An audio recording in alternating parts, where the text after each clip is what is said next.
మానకొండూరు మండల కేంద్రంలోని ప్రభుత్వ ఉన్నత పాఠశాల వార్షికోత్సవ కార్యక్రమం పాఠశాల ప్రధానోపాధ్యాయుడు డి శ్రీనివాస్ ఆధ్వర్యంలో ఘనంగా నిర్వహించారు. ఈ కార్యక్రమంలో స్థానిక MLA doctor Kavvampalli Satyanarayana, MLC కూర రఘుత్వం రెడ్డి, మాజీ ఎమ్మెల్యే ఆరపల్లి మోహన్ పాల్గొన్నారు. వారు ముందుగా జ్యోతి ప్రజ్వలన చేసి కార్యక్రమాన్ని ప్రారంభించారు. విద్యార్థులు చేసిన నృత్యాలతో పాటు సాంస్కృతిక కార్యక్రమాలు వారు తిలకించారు. పాఠశాల వార్షికోత్సవంలో పలువురు దాతలు పాఠశాల కోసం చేతును ప్రకటించారు. బాస్కెట్బాల్ కోర్టు నిర్మాణం కొరకు పూర్వ విద్యార్థి డాక్టర్ కన్నా వెంకన్న USA ₹1,00,000, 1988-89 విద్యార్థులు వేదిక నిర్మాణం కొరకు 30,000తో పాటు వార్షికోత్సవం ఖర్చులకు గాను ₹5,000 అందించారు. 2000-2001 పూర్వ విద్యార్థులు ₹10,000 నగదును ప్రధానోపాధ్యాయులకు అందజేశారు. 10వ తరగతి విద్యార్థులు 10 GPA సాధిస్తే విద్యార్థికి 2,000 చొప్పున అందిస్తానని వంగల శ్రీధర్ తెలిపారు. పాఠశాల అభివృద్ధిపై పూర్వ విద్యార్థులు దాతృత్వాన్ని విద్యార్థులు ఉపాధ్యాయులతో పాటు ప్రధానోపాధ్యాయులు శ్రీనివాస్ వారికి కృతజ్ఞతలు తెలియజేశారు. అనంతరం మాజీ ఎమ్మెల్యే ఆరపల్లి మోహన్ మాట్లాడుతూ తాను ఇదే పాఠశాలలో విద్యను అభ్యసించినట్లు తెలిపారు. పూర్వ విద్యార్థిగా, సర్పంచ్, జడ్పీ చైర్మన్, ఎమ్మెల్యేగా పాఠశాల అభివృద్ధికి ఎంతో కృషి చేసినట్లు ఆయన తెలిపారు. ప్రభుత్వ పాఠశాలలో నాణ్యమైన విద్య లభిస్తుందన్నారు. వారు చదువుకునే రోజుల్లో పాఠశాల మొత్తం 650 మంది విద్యార్థులుండేవారని, ఇప్పుడు ఆ సంఖ్య గణనీయంగా తగ్గిపోయిందన్నారు. విద్యార్థుల సంఖ్యను పెంచే విధంగా ఉపాధ్యాయులతో పాటు తల్లిదండ్రులు, గ్రామస్తులు దానికి కృషి చేయాలని ఆయన కోరారు. పాఠశాలకు ఎప్పుడు ఏ అవసరం వచ్చినా తాను ఎల్లవేళలా సహాయ సహకారాలు అందించడంలో ముందు వరుసలో ఉంటారని తెలిపారు. ఈ వేడుకల్లో ఎంపీడీఓ నర్సయ్య, MUO మధుసూదనాచారి, పాఠశాల ప్రధానోపాధ్యాయులు డి శ్రీనివాస్, ఉపాధ్యాయులు, పూర్వ విద్యార్థులు, విద్యార్థుల తల్లిదండ్రులు తదితరులు పాల్గొన్నారు.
Major, we're surrounded. వాళ్ళ ఫోర్స్ చాలా ఎక్కువగా ఉంది.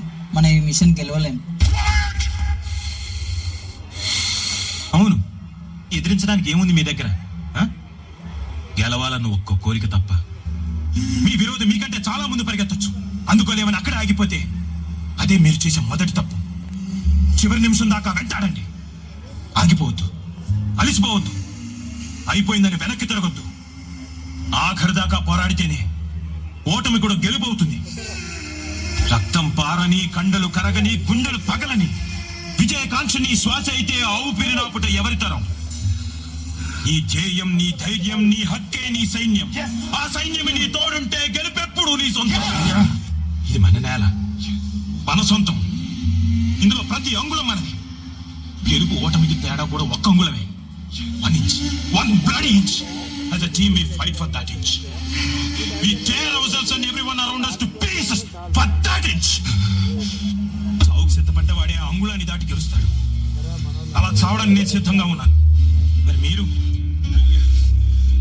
What are we going to do? What are we going to do? What are we going to do?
మరి ఆనాడు కానీ ఈనాడు కానీ నేను ఒక పూర్వ విద్యార్థిగా ఈ పాఠశాలను ఎంచుకొని ఆనాడు సర్పంచ్గా ఉన్ననాడు ఇప్పుడు మనం మాట్లాడే ఈ కొత్త భవనం ఏదైతుందో ఆనాటి ముఖ్యమంత్రి చంద్రబాబు నాయుడు గారి ద్వారా మంజూరు తీసుకొని ఈ పాఠశాల నిర్మాణం సర్పంచ్గా ఉన్నప్పుడు చేపించామన్నమాట చెప్తా ఉన్నాను. అలాగే నేను సర్పంచ్గా ఉన్ననాడు అక్కడ ఉర్దూ మీడియం, అలాగే ఇంకొక పాఠశాల ఆ పక్కన. ఆ తర్వాత జిల్లా పరిషత్ చైర్మన్ అయినాక అక్కడ ఇంటగ్రేటెడ్ హాస్టల్ బిల్డింగ్ను కూడా, ఆ తర్వాత ఎమ్మెల్యే అయినాక ఇక్కడ ఒక పాఠశాల. అంటే ఈ పాఠశాలలో ఉన్న ఏదైతే భవనాలు ఉన్నాయో ఆరేపల్లి మోహన్ సర్పంచ్గా, ఎమ్మెల్యేగా, జిల్లా పరిషత్ చైర్మన్గా నేను ఇక్కడ రుణం తీర్చుకున్నానే మాట ఈ సందర్భంగా గుర్తు చేస్తూ ఉంటాను.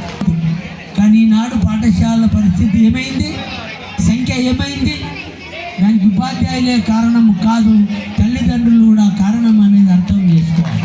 మరి ప్రభుత్వ పాఠశాలను కాపాడవలసిన బాధ్యత తల్లిదండ్రుల మీద ఉంది, పోషించవలసిన బాధ్యత పిల్లల తల్లిదండ్రుల మీద ఉంది.